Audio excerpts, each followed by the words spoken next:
dando uma posição acima de todos eles, inclusive do seu pai Jacó, o patriarca que falava com Deus e que lutou com o próprio Deus. Quando José conta esses sonhos, a Bíblia diz que José, ele é muito novo ainda. Tem por volta dos seus 13 aos 17 anos de idade.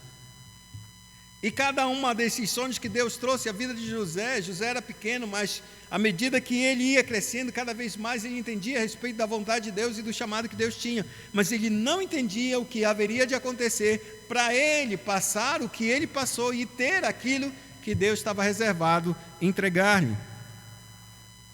Aos 17 anos, então, a Bíblia declara que ele é pego pelos seus irmãos por inveja. Ele tentam o matar, mas eles acabam se arrependendo e lançam ele e vendem ele como um escravo.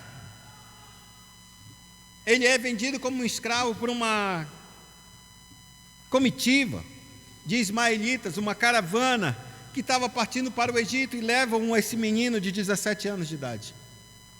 Nesse Egito ele é comprado por um oficial do rei, um guarda da sua prisão, Potifar.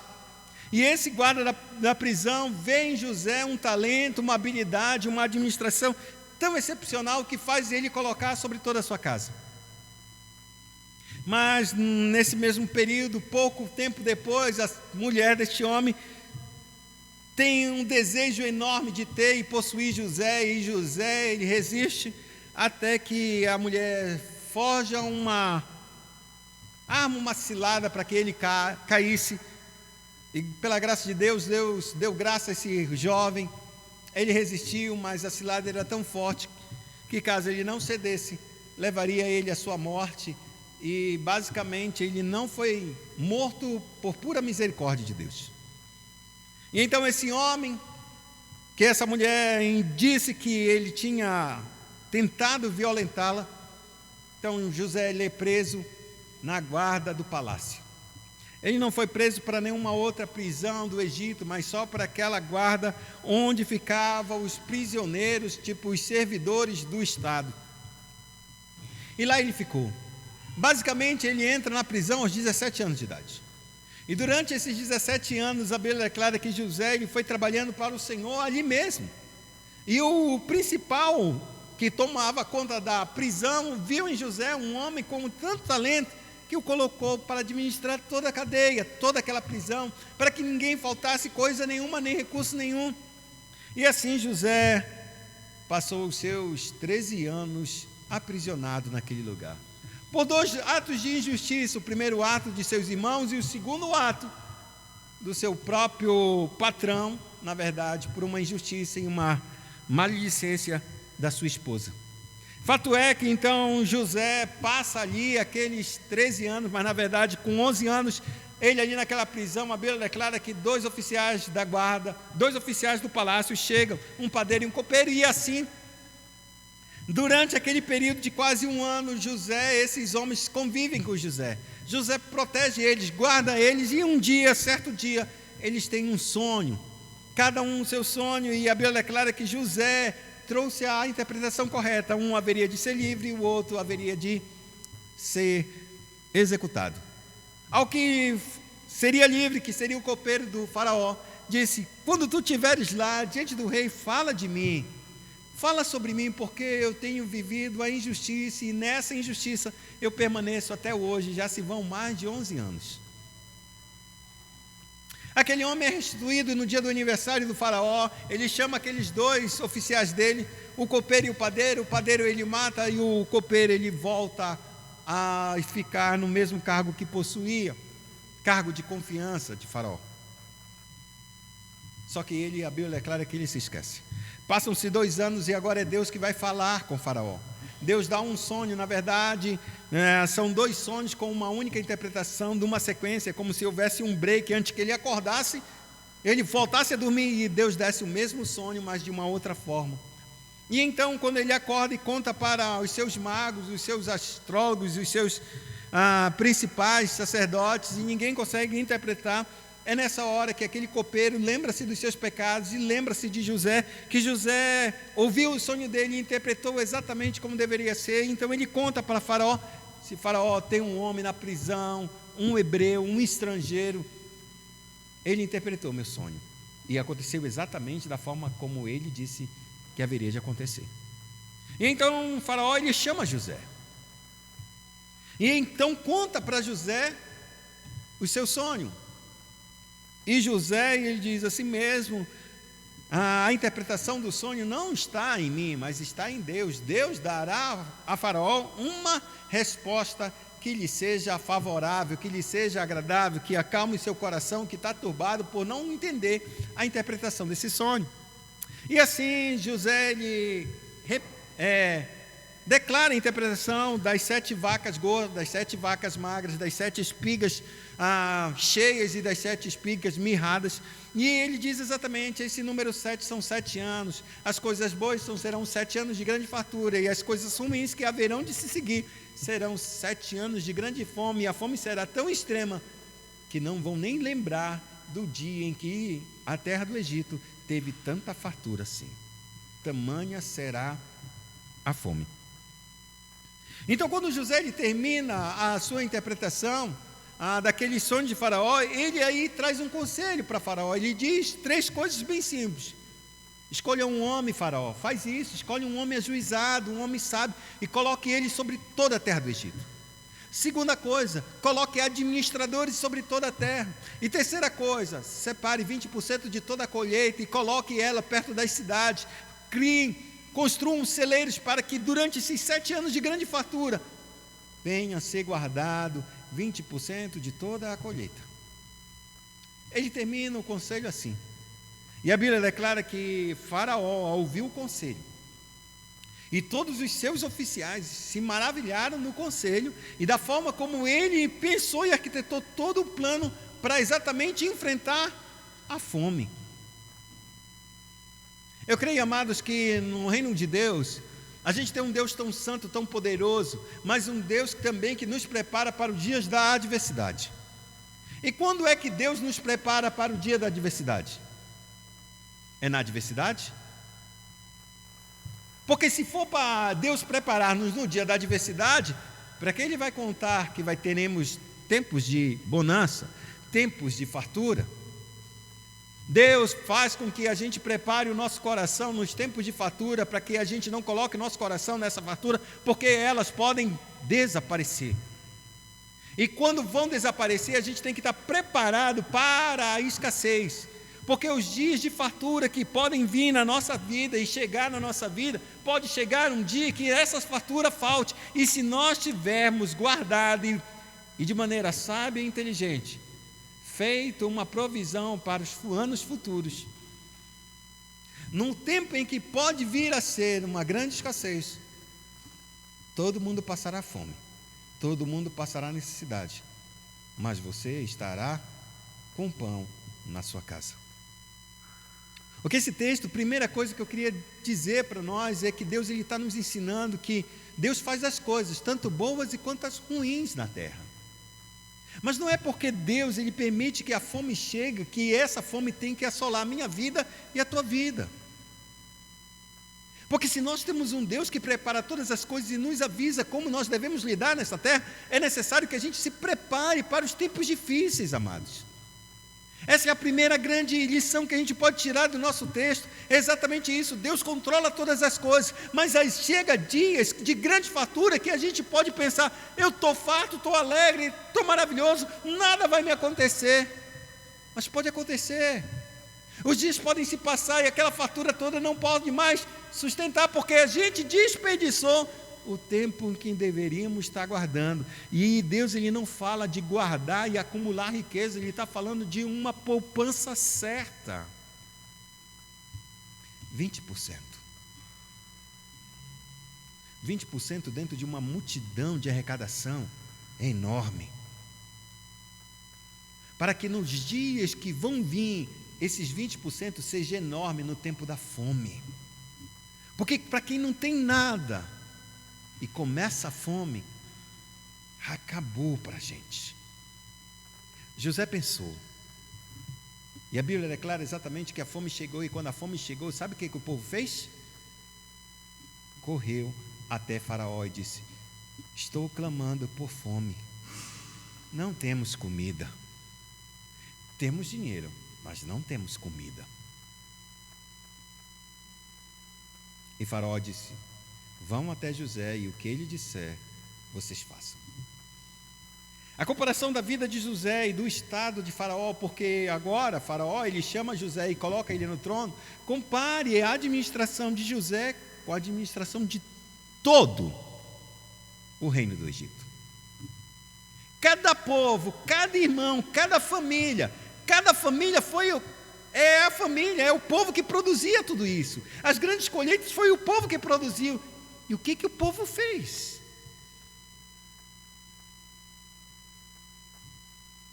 Se alegrou, se regalou e não guardou.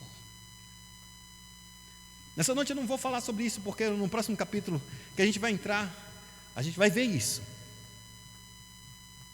Porque algumas pessoas conseguem prevalecer num tempo de crise e outras pessoas caem no tempo de crise, porque elas não se preparam para esse dia. Tem gente que não se prepara para a sua velhice. Acha que vai viver jovem para o resto da vida. Hoje você tem saúde e amanhã? E os dias depois? São coisas que a gente tem que parar para pensar, porque Deus é o nosso Deus, Deus é o nosso refúgio, mas Deus nos deu sabedoria para a gente lidar com todas as ações dessa vida, de como a gente tem que se portar. E dentro dessas ações a gente tem que ser sábio naquilo que Deus nos dá, para que mais tarde a gente não sofra, porque a gente não fez as provisões necessárias. Lembre-se da parábola em que Jesus falou das 10 virgens nécias e prudentes. Elas não sabiam o dia em que o noivo iria chegar. Se arrumaram pela parte da manhã, disse: hoje é o dia, vamos se arrumar. E se arrumaram as 10. Só que as outras 5 que eram prudentes, disse: vou levar óleo a mais, azeite a mais, vou colocar, porque se faltar e chegar à noite, e a noite avançar e ele não chegar, e chegar muito tarde, pode ser que a gente acabe o nosso azeite. E as loucas, as nessas, disseram: não, ele deve chegar logo, dia mais. E se iniciar a escuridão, se começar a anoitecer, com certeza ele não passa das 8 horas. Então 3 horas de queimar de azeite na minha lamparina é o suficiente. A Bíblia declara que ele aparece à meia-noite. 3 horas se passaram, ou seja, mais de 3 horas se passaram. As 3 horas que ela planejaram, ele passou mais 3 horas ainda, até que ele viesse. E a Bíblia declara que as lamparinas dessas mulheres se pararam, começaram a apagar. E aí então as outras 5 prudentes disseram assim mesmo, elas já pedindo: dá um pouco de azeite para a gente. Eu disse: não posso, a gente só está ouvindo o clamor das pessoas dizendo que o noivo está chegando, mas talvez o noivo ainda venha demorar mais um pouco. E se o noivo demorar mais um pouco e eu te der, vai ficar nós dois no escuro. Enquanto vocês ainda têm um pouquinho de azeite, corram aos lugares onde possa vender e comprar para vocês, para que no final eu e você fiquemos no escuro. Então aquelas 5 mulheres loucas no sentido que não pensaram, não imaginaram, não se prepararam para essa vinda, saíram correndo, conseguiram comprar, mas a porta já estava fechada, o noivo estava dentro. E elas bateram fora e disseram: Senhor, deixa-nos entrar. E ele diz: quem são vocês? Não, somos as noivas, somos as damas, somos companhias, nós queremos nos alegrar.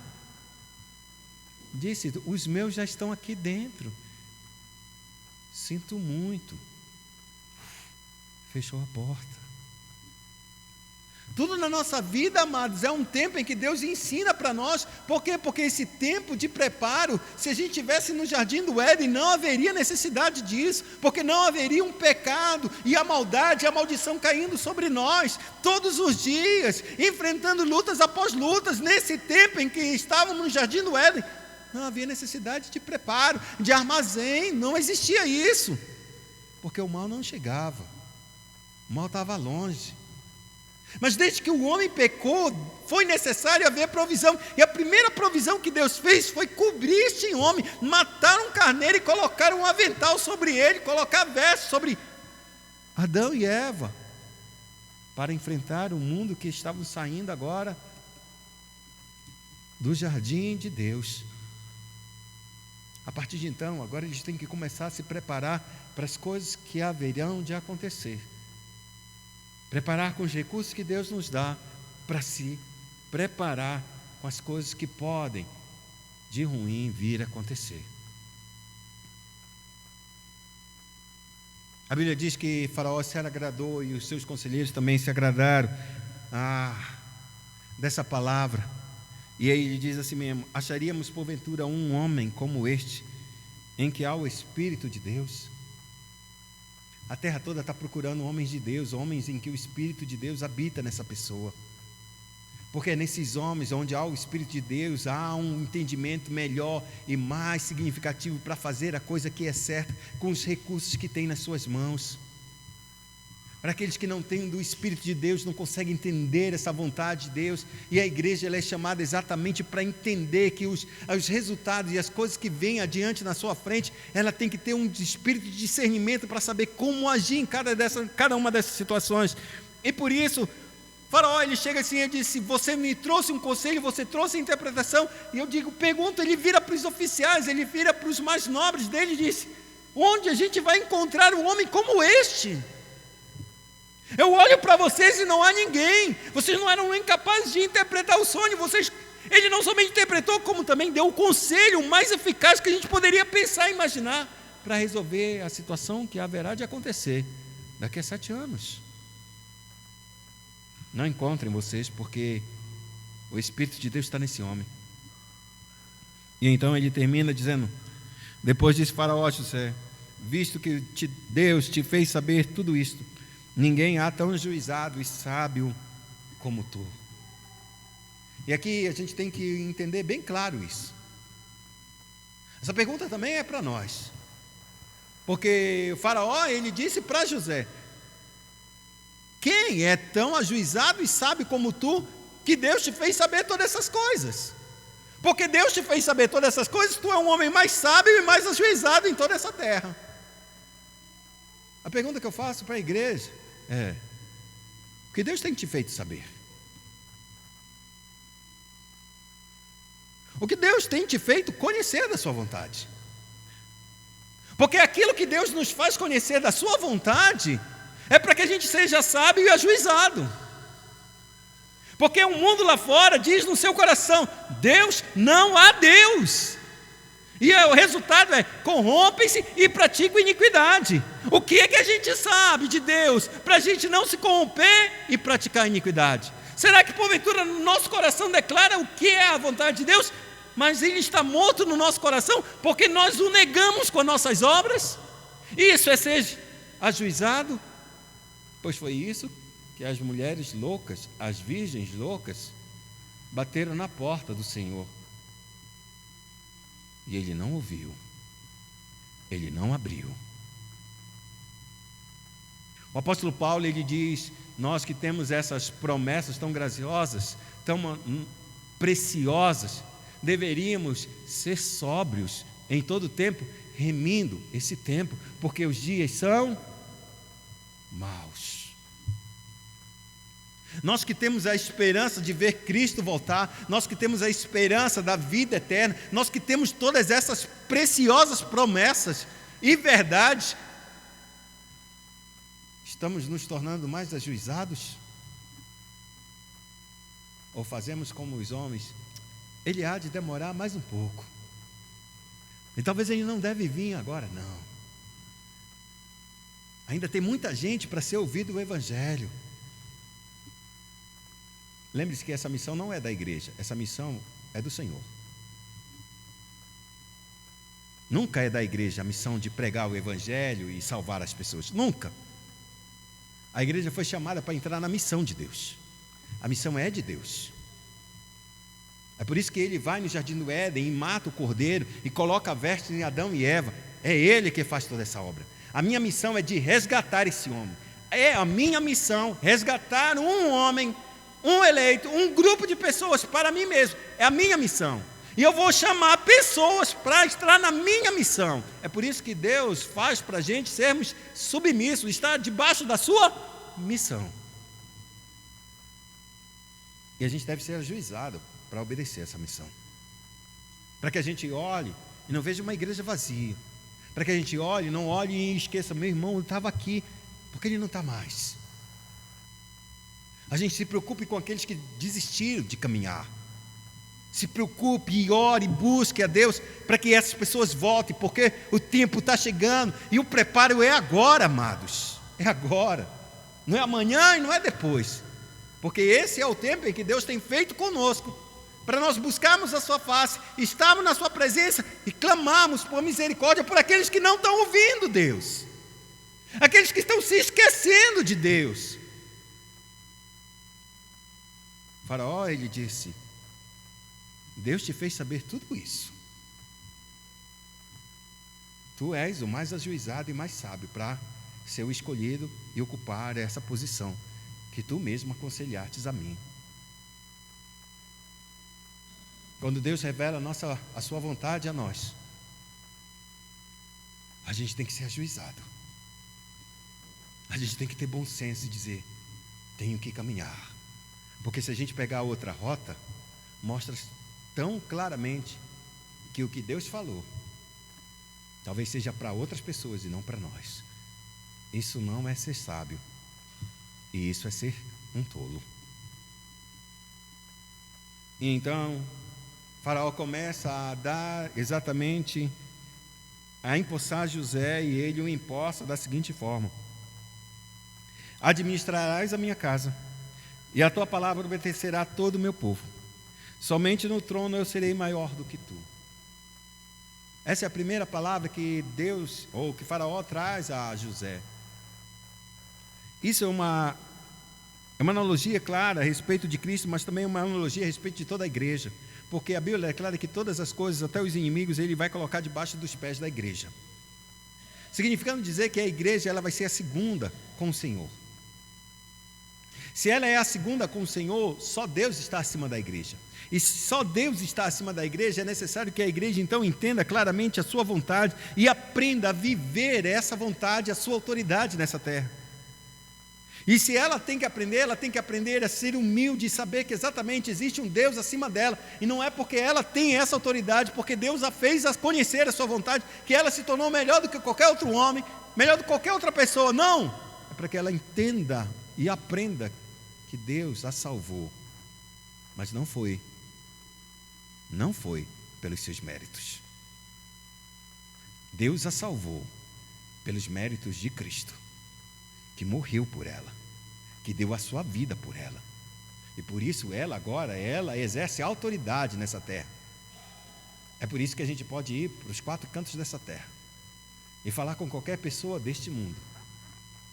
Porque o Cristo que ressuscitou disse: toda autoridade foi me dada nos céus e na terra, portanto vão sob a minha autoridade, preguem o evangelho, ensine a minha vontade, ensine aos homens o que eu quero que eles venham a ser e a fazer. A segunda coisa é que a gente entenda claramente que a gente obedece a Deus e não a homens. A gente obedece a Deus por meio de sua palavra que Ele nos deu. Essa é a autoridade. A gente não é maior nem melhor. A gente obedece a Deus segundo aquilo que Ele falou nas suas sagradas escrituras. Ninguém será maior. O faraó, sou maior do que você em toda essa terra. É a mesma coisa de Deus dizendo: eu sou maior, eu sou o maior, e é você me obedece durante todo o tempo. Então ele termina dizendo assim: disse mais Faraó a José: vejo que te faço autoridade sobre toda a terra do Egito. Então tirou o Faraó o seu anel de sinete da mão e o pôs na mão de José, fê-lo vestir roupas de linho fino e pôs-lhe ao pescoço um colar de ouro. Todas essa indumentária, todo esse aparato, nada mais é do que uma condecoração visível para a igreja, ou melhor dizendo, para o povo do Egito, para que eles entendessem que quando visse esse homem, soubesse que esse homem é o segundo no reino. Ninguém é maior do que ele. E para deixar bem claro, alguns, foi colocada uma comitiva em que José tivesse que entrar no segundo carro de Faraó, ou seja, ele é realmente o segundo, porque ele está entrando no segundo carro, e fizesse com que um homem pudesse falando assim mesmo, esse é o homem, inclinai-vos diante de José. E por onde José passava, toda a nação egípcia se curvava a José, aos pés de José, porque ele era o segundo, só abaixo de Faraó. A igreja, o mundo não vai se prostrar diante da igreja. Apesar da igreja ser a segunda, a que tiver mais autoridade sobre a face da terra, o mundo não vai se prostrar. Por que, Abraão, o mundo não vai se prostrar? Porque a nossa guerra não é contra a carne e o sangue. Nossa guerra é contra principados e potestades, contra os espíritos malignos, contra as hortes do inferno. A esses não podem resistir à igreja. A esses demônios, principados, eles têm de se curvar. Ainda que ele use pessoas para machucar a igreja, para ferir a igreja, para matar a igreja em determinados lugares, ou para tentar ela se afastar, todavia a verdadeira igreja, ela usa da sua autoridade para derrubar esses demônios, para fazer com que as portas do inferno não prevaleçam, de fato, de verdade, sobre a igreja, e o evangelho avance e alcance, e Deus salve a quem Ele quer salvar, porque não pode ser impedido que Deus salve quem Ele deseja salvar. Portanto, todas as coisas que foram colocadas em José, tanto o anel, quanto o vestido de linho fino, tudo isso foi feito exatamente um colar só para declarar que ele é essa pessoa, que ele é destacado de todas as pessoas, que todos pudessem reconhecer ele como essa autoridade. E é exatamente dessa forma que Deus nos tem revestido, para que sermos autoridade e Satanás pudesse olhar para nós e dizer: com esse eu não posso. No tempo do apóstolo Paulo, ele estava pregando numa cidade, e de repente, certos grupos de judeus, de um filho de um homem, vendo um espírito maligno, possuindo um determinado jovem, e ele disse a si mesmo: vamos expulsar esses demônios, vamos libertar este homem. E então eles foram para lá, esses 7 filhos de Cefas, e disseram assim mesmo: nós te conjuramos, nós te expulsamos, Satanás, seus demônios, pelo nome de Jesus, a quem Paulo prega. O espírito maligno tomou a vida daquele jovem e falou: sei quem é Jesus, e bem sei quem é Paulo, mas vocês, quem são? Eu sei quem é Jesus, e sei muito bem quem é Paulo, mas vocês 7, quem são vocês? O resultado dessa palavra foi que aquele espírito maligno avançou sobre aqueles 7 homens, os feriu e deixou eles quase que nus, saindo fugidos. Satanás sabe quem somos. Satanás sabe quem é Cristo. Satanás sabe quem é a igreja verdadeira. Mas todo aquele que tenta enfrentar a igreja verdadeira sem conhecer o Deus verdadeiro da sua igreja, ou seja, sem ter o Deus verdadeiro em si, ele também sabe que é uma farsa. E como farsa, ele vai envergonhar. É por isso que há muitas igrejas que estão sendo envergonhadas neste mundo, sabe por quê? Porque apenas sabe quem é, estão repetindo apenas uma teoria, ou apenas um fragmento de alguma coisa, ou até mesmo da própria Escritura, apenas repetem, mas ainda não vivem, não conhecem o Senhor dessa Escritura, e como não conhece, Satanás consegue fazer zombaria delas, escárnio delas. Para José, a Bíblia declara que ele foi colocado uma roupa de linho fino. Se a gente vai no livro de Apocalipse, a Bíblia declara que aqueles que morreram foram vestidos de linho finíssimo. Linho finíssimo nada mais é do que a justiça que Deus colocou sobre a vida destes homens. Uma justiça que não é colocada sobre nós por causa dos nossos méritos, mas por causa dos méritos de Cristo. É por isso que o apóstolo Paulo: vocês que foram batizados em Cristo, todos vocês foram revestidos de Cristo, justiça nossa. E é exatamente isso que a gente tem que entender, que a nossa autoridade provém exatamente desse vestimenta, dessa desse vestir de Cristo em nós, de a gente andar nessa perspectiva e andar nessa força de fé. E então o Faraó, ele disse mais: eu sou Faraó, contudo, sem a tua ordem, ninguém levantará a mão ou pé em toda a terra do Egito. E José chamou o Faraó de Zafenate-Paneia, e lhe deu por mulher Azenate, filha de Potífera, sacerdote e homem.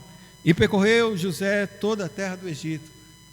O final dessa história, do que Faraó faz com José, ele disse: José, tu não é nobre, tu é um escravo, tu não é um ninguém. Eu estou te colocando ele como uma posição extremamente de grande autoridade. Tu és o segundo no reino.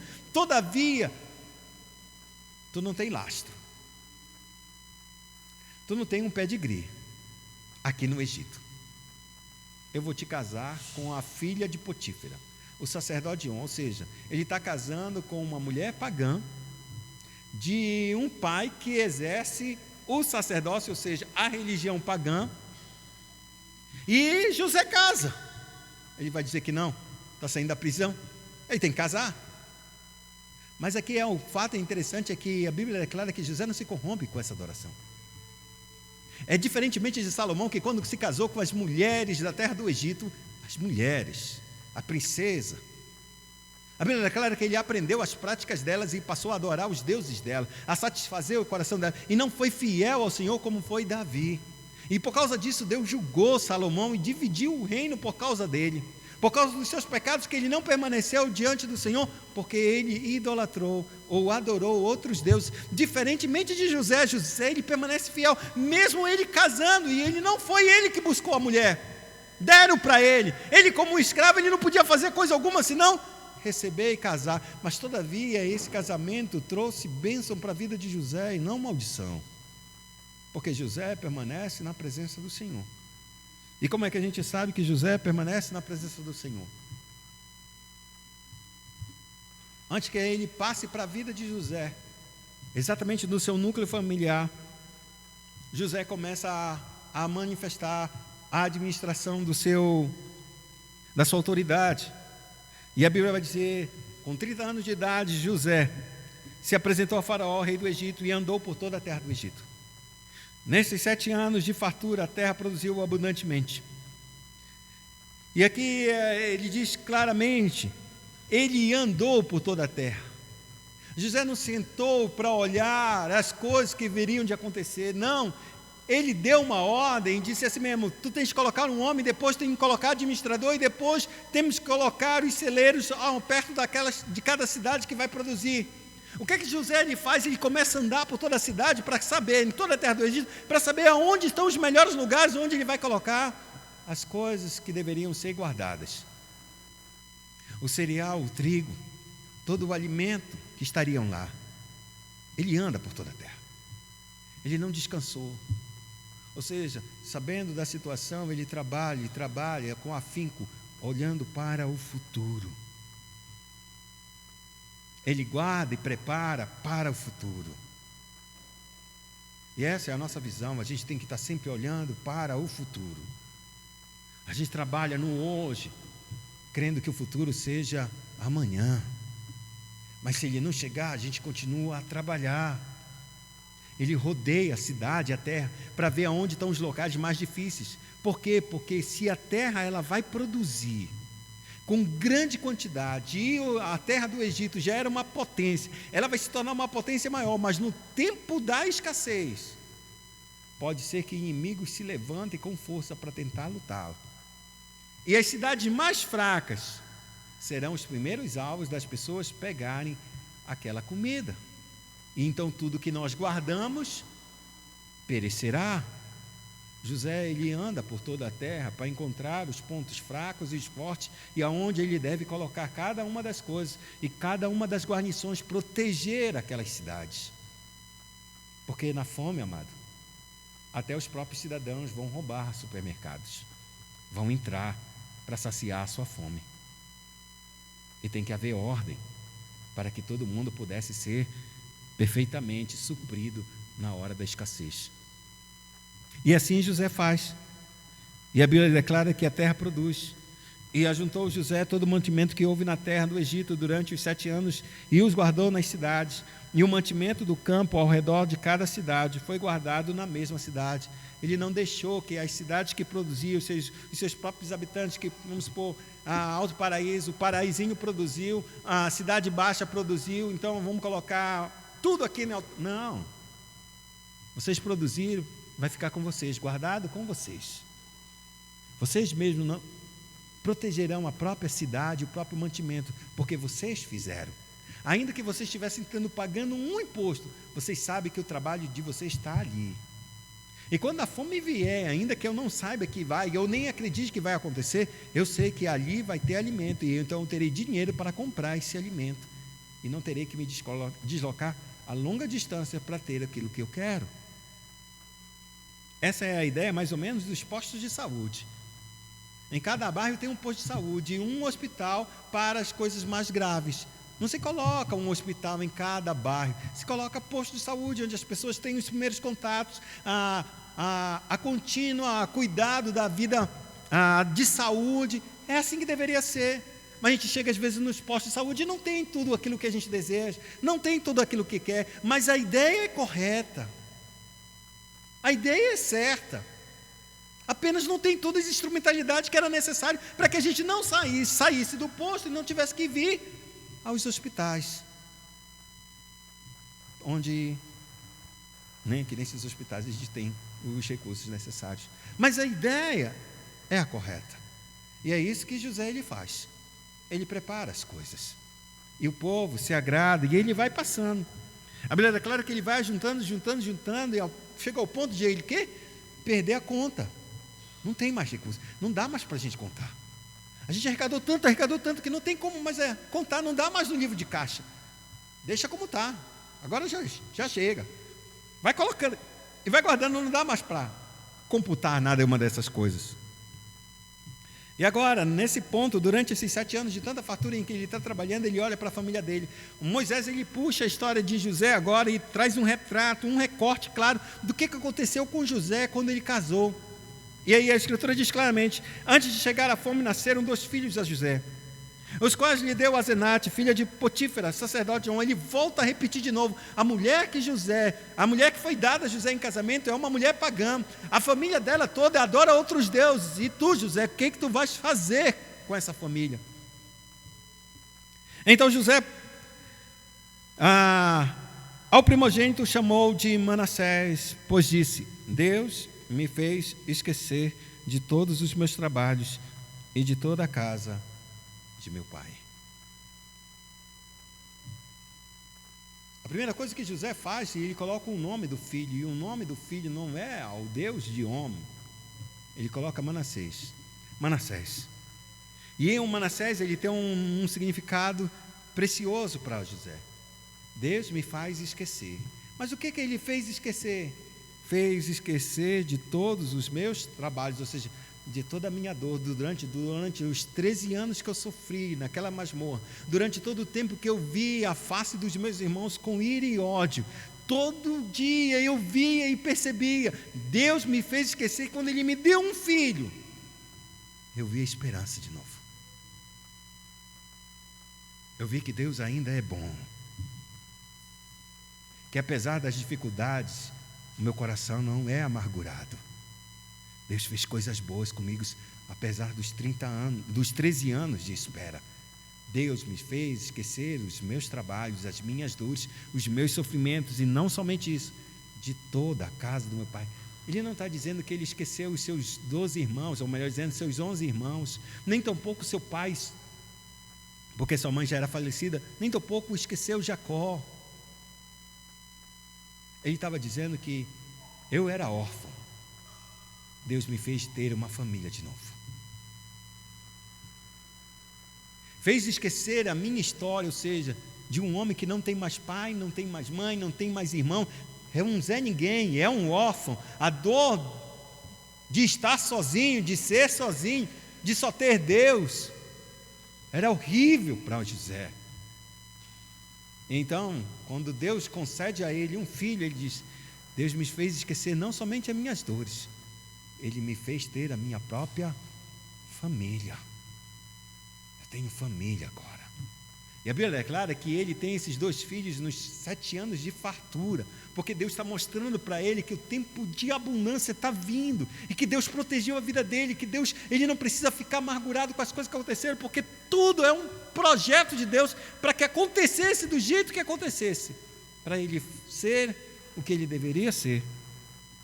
Mas ele diz mais, ao segundo filho ele chama de Efraim, pois Deus disse: Deus me fez próspero na terra da minha aflição.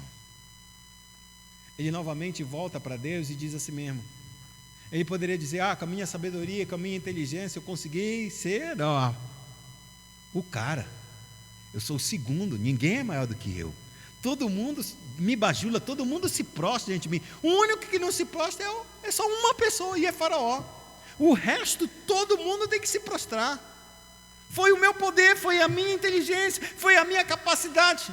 Não, ele continua sendo humilde, e ele diz, quando nasce o segundo filho, ele diz: Deus não somente me fez esquecer das minhas fadigas, Deus não somente fez com que eu tivesse uma família, Deus me deu um outro filho, e esse filho, Deus me fez próspero na terra da minha aflição. Ou seja, no tempo da maior escassez, no tempo da maior dificuldade, eu estou prosperando. E quem fez isso? Deus.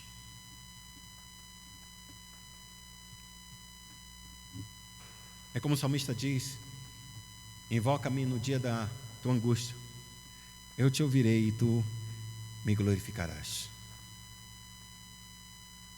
Então, depois que ele passa esses 7 anos de grande abundância, ele termina dizendo: passados os 7 anos de abundância, houve na terra do Egito fome. Começaram a vir os 7 anos de fome, como José havia predito, e havia fome em todas as terras, mas em toda a terra do Egito havia pão.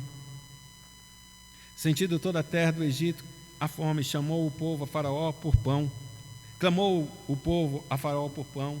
E Faraó dizia a todos os egípcios: ide a José, o que ele vos disser, fazei. Havendo, pois, fome sobre toda a terra, abriu José todos os celeiros e vendia aos egípcios, porque a fome prevaleceu na terra do Egito. E todas as terras vinham ao Egito para comprar de José, porque a fome prevaleceu em todo o mundo. O profeta disse que nos últimos dias enviaria fome e sede, e não seria fome de pão, nem sede de água, mas de ouvir a palavra do Senhor. Deus não mente. Vai chegar um tempo em que esse mundo vai ter fome, e o único capaz de entregar e alimentar esse povo, faminto e desesperado de ouvir a palavra de Deus, é a sua igreja. A pergunta que se faz é: essa igreja terá a resposta e o alimento correto para entregar àqueles que ouvem e desejam ouvir a palavra de Deus? Será que eu terei capaz exatamente de oferecer o pão vivo para aqueles que estão famintos e desesperados, e que não é por pão e nem é água para matar a sua sede, mas de ouvir sua palavra? Essa é a igreja, a única capaz. E por isso o Faraó disse: vão até José, o que ele disser, vocês façam. E é isso que a gente tem que entender nesse tempo. Se Deus nos ensina o que fazer, nesse mundo estão sempre procurando os mais hábeis, os mais capazes. É engraçado porque temos uma irmã aqui que ela saiu do seu trabalho. Ela estava sofrendo muito. E ela ficou um tempo fora. Não queria mais trabalhar, tá? Cansada. Cabeça. Mas alguém lá fora, no primeiro dia que ela saiu, estava procurando ela. E foi batendo, e foi batendo, e foi batendo. Diz que a água mole em pedra dura, tanto bate até que fura, né? Ela resolveu aceitar. Passados 2 meses, ela está em uma outra empresa. É o tempo dela, é o tempo de Deus. Deus trouxe prosperidade para a sua alma. Mas o fato que é mais maravilhoso nisso não é o que Deus fez por ela. É porque as pessoas estão procurando os melhores, amados. O mundo, ele procura os melhores. O mundo não procura os piores, ele procura os melhores para resolver as suas demandas. E foi isso que o povo chegou com José, com o faraó. Estamos com fome, o que tu vais fazer? Vão até José. O que ele disser, vocês façam. O que ele disser, vocês façam. Se o mundo lá fora ele está procurando coisas e habilidades que só algumas pessoas têm, e não é porque só algumas pessoas têm, amado, é porque foram chamados para fazer isso e se dedicaram a fazer isso. A igreja está chamada somente para fazer uma única coisa: saciar a fome deste mundo. Não tem outro organismo, não tem outra receita, não tem outro estado, não tem outro ninguém. É só a igreja que tem o pão vivo que desce do céu e que entrega esse mundo perdido. Não existe outra instituição, não existe outro povo, não existe nenhuma organização capaz de entregar o que só Deus deu à igreja, amados. Ela é a única. E se nós abrirmos mãos disso, como muitas estão fazendo, as pessoas vão estar comendo, mas jamais estarão se alimentando de verdade. Estão enchendo os seus ventres, mas não é do pão vivo. E isso é uma tristeza. Que Deus em Cristo possa fazer como nós, o que Ele fez com José. Deus ensinou para José o que ele tinha que fazer. E a Bíblia declara que José foi ajuizado e sábio para responder à altura do chamado de Deus. Essa é a nossa responsabilidade, para que esse mundo não passe e não entre na escassez que já está acontecendo sobre toda a terra. Fechemos nossos olhos e oremos ao Senhor.